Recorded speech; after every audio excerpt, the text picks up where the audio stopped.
خودت همه جا بود الا پیش من که زندگیم بودی. تا میگفتم عاشقتم میپرسیدی به این زودی. نگاه بنداز به من و غروری که چیزی نمونده ازش. به خودت که همیشه داغونم کردی با حرفات همش، با حرفات همش. با تموم احساست گفتی به من از ته دل، گفتی رفتی از دلم. من به آخر رسیدم. با تموم احساست گفتی میرم، گفتی و من فهمیدم شدی بیرم. درد عشقو کشیدم.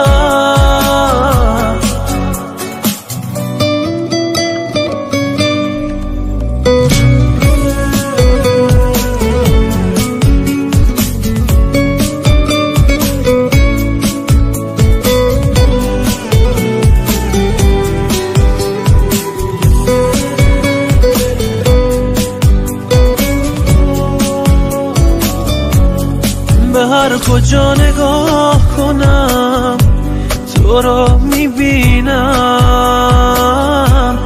تا کی به انتظار دیدنت بشینم.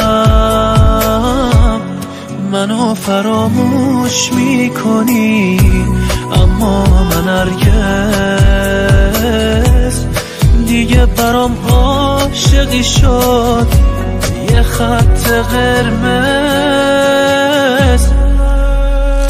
با تموم احساست گفتی به من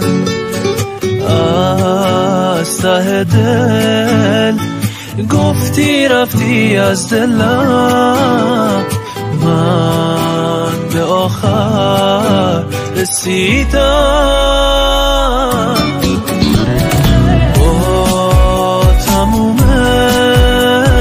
احساست گفتی میرم، گفتی و من فهمیدم شدی بیرم.